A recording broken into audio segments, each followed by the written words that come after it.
blackmail ਕਰਦੇ ਨੇ ਕਿ ਪੈਸੇ ਦਵੋ ਚਪੇੜ ਮਾਰੀ ਏ ਰੋਣਾ ਸ਼ੁਰੂ ਹੋ ਗਈ ਆ ਕੋ ਪਹਿਲੇ ਹੀ ਨਹੀਂ ਮੇਰੇ ਇਹਨਾਂ ਨੂੰ ਮਾਰੀ ਹੈ ਤੇ ਮੈਂ ਕਿਹਾ ਪਹਿਲੇ ਹੀ ਉਹ ਮਜ਼ਦੂਰ ਆਦਮੀ ਤੁਸੀਂ ਕੀ ਕਰ ਰਹੇ ਹੋ ਉਹ ਕਹਿੰਦੇ ਪੈਸੇ ਦਵੋ ਤੇ ਜਾਓ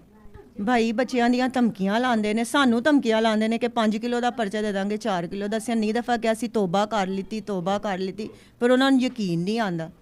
ਦੱਸੋ ਅਸੀਂ ਕੀ ਕਰੀਏ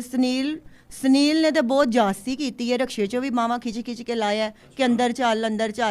ਹਾਂਜੀ ਕਿ ਤੂੰ ਰਕਸ਼ੇ 'ਚ ਉਤਰ ਮੈਂ ਤਲਾਸ਼ੀ ਲੈਣੀ ਲੇਕਿਨ ਸੁਨੀਲ ਮੇਰੀਆਂ ਬਾਵਾਂ ਖਿੱਚ ਕੇ ਲਾਉਂਦਾ ਰਿਹਾ ਕੈਮਰਿਆਂ 'ਚ ਵੀ ਇਹਨਾਂ ਦੀ ਆਈ ਹੈ ਸਾਡੇ ਕੋਲ ਰਿਕਾਰਡਿੰਗ ਵੀ ਹੈਗੀ ਹੈ ਕਿ ਪੈਸਿਆਂ ਦੀ ਜਦੋਂ ਡਿਮਾਂਡ ਕਰ ਰਹੇ ਨੇ ਹਰ ਚੀਜ਼ ਹੈ ਸਾਡੇ ਕੋਲ ਮਿਹਰਬਾਨੀ ਉਹਨਾਂ ਅੱਗੇ ਜਿੰਨਾ ਅੱਗੇ ਅਸੀਂ ਪੇਸ਼ ਹੋਏ ਆ ਇੱਥੇ ਕੋਈ ਡੀਲ ਨਹੀਂ ਹੋਈ ਇੱਥੇ ਇਹਨਾਂ ਨੂੰ ਮੈਂ ਬੜਾ ਕਲਪਰਾ ਰਿਹਾ ਕਿ ਯਾਰ ਮੇਰੀ ਬੀਵੀ ਬੱਚਿਆਂ ਨੂੰ ਜਾਣ ਦਿਓ ਘਰ